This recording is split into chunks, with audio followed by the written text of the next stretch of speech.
Integer list ఇచ్చి అందులో duplicate ఎలిమెంట్స్ని remove చేయమని అడుగుతారు.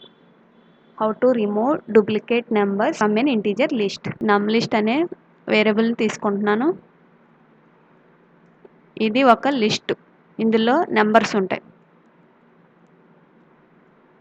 ఆ నెంబర్స్ ఒక్కొక్క నెంబరు ఎన్నిసార్లు అయినా రావచ్చు. మనం ఏం చేయాలంటే అందులో ప్రతి నెంబర్నే ఒక్కసారే ఉండేలా చేయాలి. ఒకసారి కన్నా ఎక్కువ వస్తే ఆ ఎక్కువ సార్లు వచ్చినవి తీసేయాలి. 1 అనేది 3 సార్లు వచ్చింది, 3 అనేది 2 సార్లు వచ్చింది. మనం ఏం చేయాలంటే 1ని 3ని ఒకసారి మాత్రమే ఉంచాలి. రిమైనింగ్ ఎన్నిసార్లు అయితే వచ్చినాయో ప్రతిసారి రిమూవ్ చేసేయాలి.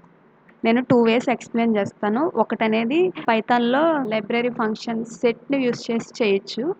ఇది డైరెక్ట్ లాజిక్ అనమాట, కానీ ఇది మనం యూస్ చేయకూడదు. ఇప్పుడు మనం సెట్ అనే మెథడ్లోకి మనం లిస్ట్ వేరియబుల్ని పాస్ చేసామనుకో, డైరెక్ట్గా ఈ సెట్ మెథడ్ ఏం చేస్తుందంటే ఇందులో ఉన్న ఎలిమెంట్స్లో డూప్లికేట్స్ ఏమైనా ఉంటే వాటిని రిమూవ్ చేసేసి దీన్ని సెట్ కింద కన్వర్ట్ చేస్తుంది. సెట్ అనేది ఏంటి, డూప్లికేట్ నెంబర్స్ని ఉండనివ్వదు. అంటే సెట్లో ఉన్న ప్రతిదీ ఒక్కొక్కటి ఒక్కసారే వస్తుంది.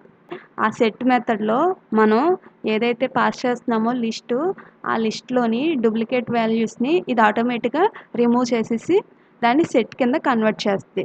అవుట్పుట్ ఏమొస్తుందో రన్ చేసి చూద్దాం. ఆ ప్రోగ్రామ్ అనేది ఏ ఫోల్డర్లో సేవ్ చేసామో ఆ ఫోల్డర్లోకి నావిగేట్ అవ్వాలి. నేను డెస్క్టాప్లో పైథాన్ అనే ఫోల్డర్లో ఈ ప్రోగ్రామ్ని సేవ్ చేశాను. సో అక్కడికి వెళ్ళాలి కమాండ్ ప్రాంప్ట్లో. తర్వాత ఏం చేయాలి, ఆ ప్రోగ్రామ్ నేమ్ ఏదైతే ఉందో దాన్ని యూజ్ చేయాలి. py space program name dot py అనే కమాండ్ ఇచ్చి రన్ చేయాలి. సో ఇక్కడ మనకి 1 2 3 5 6 అనే సెట్ ప్రింట్ అయింది. మనం తీసుకున్న సెట్లో 3 అనేది 2 టైమ్స్, 1 అనేది 3 టైమ్స్ వచ్చింది. కానీ అవుట్పుట్లో 1 3 రెండు ఒకసారి మాత్రమే వచ్చినాయి. ఇలా ప్రింట్ చేయాలి. ఇది ఏంటి, మనం సెట్ అనే మెథడ్ని యూజ్ చేసి చేసాం, కానీ ఇలా చేయకూడదు. ఎందుకంటే మనం లాజిక్ అనేది ఓన్గా రాయాలి. ఇంకో వేరియబుల్ తీసుకుండి దాంట్లో ఎంప్టీ లిస్ట్ని పెడుతున్నా. ఇనీషియల్గా ఎంప్టీ లిస్ట్ని క్రియేట్ చేయడానికి ఇది ఒక వే.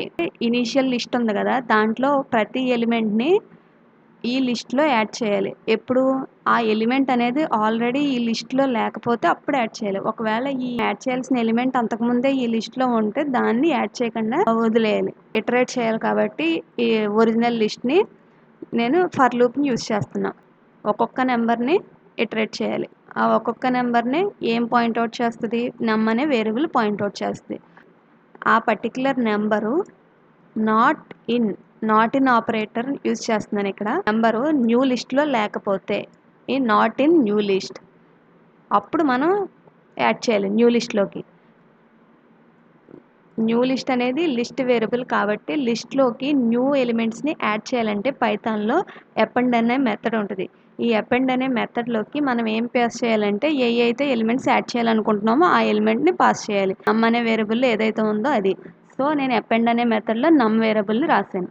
ఫర్ లూప్ అయ్యేటప్పటికి న్యూ లిస్ట్లో ఏమైతే నెంబర్స్ ఉంటాయో అవి ఓన్లీ డూప్లికేట్స్ లేకుండా ఉన్నాయి. ఇప్పుడు నేను ప్రింట్ స్టేట్మెంట్ని యూజ్ చేసి న్యూ లిస్ట్ని ప్రింట్ చేస్తున్నా. List after duplicates list variable ఏ లిస్ట్ మనకు కావాల్సింది న్యూ లిస్ట్, దాన్ని ప్రింట్ చేస్తున్నా. మళ్ళీ రన్ చేసి చూద్దాం.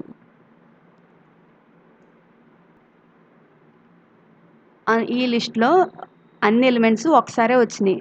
ఈ నాట్ ఇన్ ఏం చేస్తుందంటే మనం లెఫ్ట్ సైడ్ ఏదైతే వాల్యూ పాస్ చేసామో నాట్ ఇన్కి ఆ వాల్యూని మనం రైట్ సైడ్ ఏదైతే పాస్ చేసామో అందులో ప్రతి ఎలిమెంట్తోనూ చెక్ చేస్తుంది. అన్నిటితోనూ నాట్ ఈక్వల్ అయితే ఆ నెంబర్ అనేది అప్పుడు ఇఫ్ కండిషన్ అనేది ట్రూ అవుతుంది, లేకపోతే ఇఫ్ కండిషన్ ఫాల్స్ అవుతుంది. ఇఫ్ కండిషన్ ఫాల్స్ అయిందంటే ఆ నెంబర్ అనేది ఆల్రెడీ న్యూ లిస్ట్లో ఉందని, అంటే మళ్ళీ రెండోసారి ఆ నెంబర్ని యాడ్ చేయట్లేదని.